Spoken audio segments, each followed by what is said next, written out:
मैं दूर हो मजबूर हो ऐ सैयद आलम, मैं दूर हो मजबूर हो ऐ सैयद आलम, दीदार दिखा दे नहीं आवाज सुना दो, दीदार दिखा दे नहीं आवाज सुना दो। मैं सूरत यूसुफ को नहीं चाहने वाला, मैं सूरत यूसुफ को नहीं चाहने वाला, मैं कैसे के मानंद नहीं आशिक लैला, मैं कैसे के मानंद नहीं आशिक लैला। আলহামদুলিল্লাহ। শঙ্কর দারুল উলুম নুরানি হাফিজিয়া মাদ্রাসা হাফেজ ছাত্রদের পাগড়ি উদ্যোগে আয়োজিত আজকের মাহফিলের সম্মানিত সভাপতি, প্রধান অতিথি, বিশেষ অতিথিবৃন্দ, মুআজ্জাজ ও মুকাররম, জাতির মাথার মুকুট ওরসাতুল আম্বিয়া হযরত উলামায়ে কেরাম, দূর দূরান্ত থেকে আগত আল্লাহ পাকের আশিকিন, জাকিরিন, শাকিরিন, মুহিব্বিন, মুরব্বিয়ানে আযম, কলিজার টুকরা আমার সমবয়সী যুবক বন্ধুগণ, স্নেহের ছোট ভাই, পর্দার আড়াল অবস্থান দাদা, শ্রদ্ধেয়া সম্মানিতা মা বোনেরা, দয়াময় রব্বুল আলামিন দরবারে লাখ কোটি শুকর ও সুজুদ যে মহান রব্বুল আলামিন এই ফিতনার জামানায় কোরআন সুন্নাহর ভিত্তিতে সহিহ তরিকায় কিছু কথা বলার জন্য, আপনাদেরকে শুনবার জন্য কবুল করেছেন। নিয়ামতের শুকর আদায় করি, সকলেই বলি আলহামদুলিল্লাহ। লক্ষ্য করি দরুদ ও সালাম বিশ্ব মানবতার কান্ডারি, বিশ্ব মানবতার মুক্তির দিশারি সাইয়্যিদুল মুরসালিন, রাহমাতুল লিল আলামিন, শাফিউল মুজনিমিন, খাতামুন নবিয়্যিন, সাইয়্যিদুস সাকলাইন, ইমামুল মুরসালিন, শফিয়ে আজম, রসুল আকরম, রহমতে আলম, নবীগুল আরবুল আজম, হাবিবে কিবরিয়া, আশরাফুল আম্বিয়া, সাইয়্যিদুল আম্বিয়া, শফিয়ে মাহশর, সাকিয়ে কাউসার, আকায়ে নামদার, মদিনা কাতাজদার, আফতাব নবুওয়াত, ফখরে মওজুদাত, সাইয়্যিদুল মখলুকাত, হযরত মুহাম্মদুর রাসূলুল্লাহ সাল্লাল্লাহু আলাইহি ওয়াসাল্লামের উপর সর্বোপরি শুকর। তো আজকের এই প্রোগ্রাম হয়, আপনারা অনেকেই বেজার, সবাই খুশি, শয়তানও খুশি। শয়তান যেমন বেজার, কিছু মুনাফিকেরাও বেজার। কারণটা কি? কারণটা আমাদেরকে বের করতে হবে। যে এখানে ওয়াজ মাহফিল হলে যে বক্তা সাহেব আসবে, সে আমার আব্বা আম্মাকে গালি দিবে, এমন কোনো সন্দেহ আছে? কোনো একটা বাধার কারণ হতে পারে। আমাদের এলাকার গরু জবাই করে খেয়ে যাবে, অথবা আমাদের কাছ থেকে টাকা পয়সা নিয়ে যাবে, এমন কোনো সন্দেহ আছে? তাহলে গালি দেওয়াও হবে না, টাকা পয়সাও নেওয়া হবে না, গরু জবাই করে খাওয়াও হবে না। এরপরেও এত বিরোধিতা কেন? একমাত্র হিংসা। একমাত্র আল্লাহ পাক হিংসা মুক্ত জিন্দেগি দান করুক, সকলে বলে আমিন। ভাইরা আমার, আল্লাহ পাক যদি কবুল করেন, তাহলে আল্লাহ পাক অন্ধকারের মধ্যেও আল্লাহ পাক হেদায়েতের পথ খুলে দেন।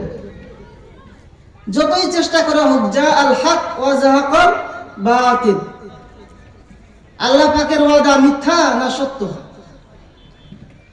আল্লাহ পাক বলেন, যখন হক আসবে বাতিল পালাবে, যখন হক আসবে বাতিল পালাবে।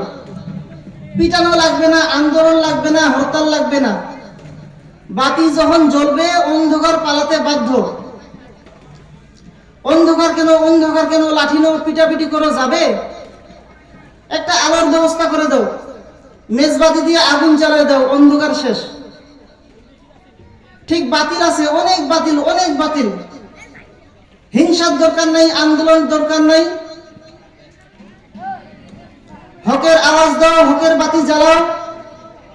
হকের বাতি যখন জ্বলবে, বাতিল হয়তো তওবা করবে, না হয় পালাবে। আমি দেখেছি এই অল্প বয়সে যে এখানে কোনো মাদ্রাসা হতে দেওয়া যাবে না, এখানে মসজিদ হতে দেওয়া যাবে না, এখানে অমুক বক্তাকে আসতে দেওয়া হবে না, এরকম বহু জায়গায়। শেষে কি হলো, আল্লাহ রহমত, হুজুর দিল থেকে দোয়া করলেন, যেইভাবে আয়োজন হওয়ার দরকার ছিল সেইভাবে হতে পারেনি। ছোট পরিষদে এসে হুজুর কান্নাকাটি করে গেলেন। কি হলো এর দ্বারা? 2 বছর আগে যে বাধা দিছে মাদ্রাসা হবে না, সে বলতেছে মাদ্রাসা করতে যা লাগে সব আমি একা দিব। সুবহানাল্লাহ। ওয়াজ মাহফিল বন্ধ না, ওয়াজ মাহফিল হবে, একদিন না 2 দিন হবে। এটার একমাত্র কারণ রাসূলের আদর্শের ব্যবহার। রাসূলের আদর্শের ব্যবহার কি গালি? আমরা গালি শুনবো কিন্তু কাউকে গালি দিব না, কারণ আমরা দাওয়াতি কাজ করি রাসূলের মহব্বতে। আমরা কোরআন সুন্নাহর কথা বলি। আমার দলে আসো, আমার দল ভারী করো, ওই ব্যক্তির পূজা আমরা করি না। আমরা কোরআন সুন্নাহর কথা বলি। আমি টুপি পরেছি রাসূলের আদর্শের টুপি। এই টুপি কি আমার বাবার টুপি? রাসূলের আদর্শের টুপি। দাড়ি রেখেছি কার আদর্শ? রাসূলের আদর্শ। লম্বা জামা পরেছি কার আদর্শ? সব রাসূলের আদর্শ। তুমিও রাসূলের আশিক দাবি করো, কিন্তু তোমার মাথার মধ্যে রাসূলের সুন্নতের টুপি নেই। যদি তোমার গালের মধ্যে রাসূলের আদর্শ দাড়ি না থাকে, তোমার বডির মধ্যে রাসূলের আদর্শের পোশাক না থাকে, তুমিও আশিক, আমিও আশিক। তবে গর্ব করে বলতে পারি, কবুল হবে কিনা সেটা পরের কথা। উপরের হালাত দেখে বলতে পারি, তুমি যত পার্সেন্ট রাসূলের আশিক, তোমার থেকে 95% বেশি রাসূলের কাছের আশিক আমি। কারণ তোমার মাথার মধ্যে তোমার সুন্নতের পরিচয় নাই, তোমার গালের মধ্যে রাসূলের সুন্নতের পরিচয় নাই, তোমার বডির মধ্যে রাসূলের সুন্নতের পরিচয় নাই। আরো কি আছে উল্টা? বরকতের সুদের টাকায় ব্যবসা করো, কথা ঠিক? তোমার শরীরের মধ্যে যে পোশাকটা লাগাইছো, আর্জেন্টিনার গেঞ্জি, ব্রাজিলের গেঞ্জি, তুমি মূলত দাবি করো তুমি রাসূলের আশিক, কিন্তু তোমার গেঞ্জি বলে তুমি ব্রাজিলের আশিক। কি যুবক রাগ করেন?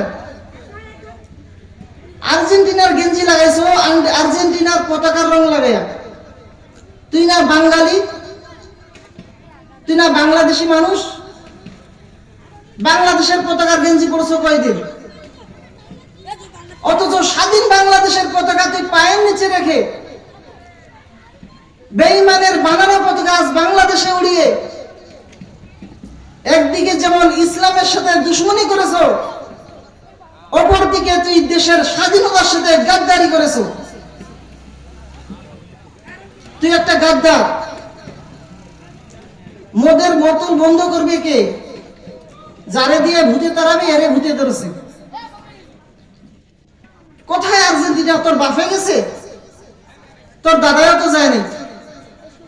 মেসিকে একবার প্রশ্ন করা হলো যে বাংলাদেশে তোমার অনেক ভক্ত, কয় বাংলাদেশ কোন জগতের হালুয়া? তুই মেসির জন্য জীবন দাও, মেসি তোর দেশেই চিনে না।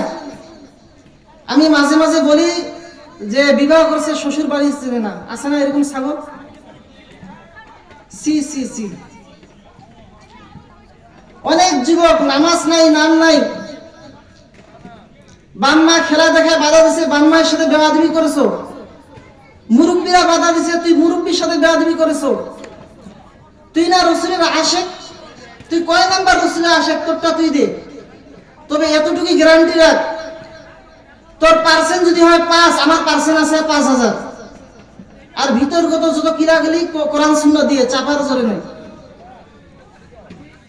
রাসূলের আদর্শের ব্যবহার কত সুন্দর। যে রাসূলের আদর্শ দেখে কাফের বেঈমানরা কালেমা পড়ে মুসলমান হইতেছে, সেই রাসূলের উম্মত হয় তুমি দাড়ি রাখতে পারো না, টুপি পরতে পারো না, লম্বা জামা পরতে পারো না। আল্লাহ পাক আমাদেরকে সকলকে রাসূলের আদর্শের উপর চলার তৌফিক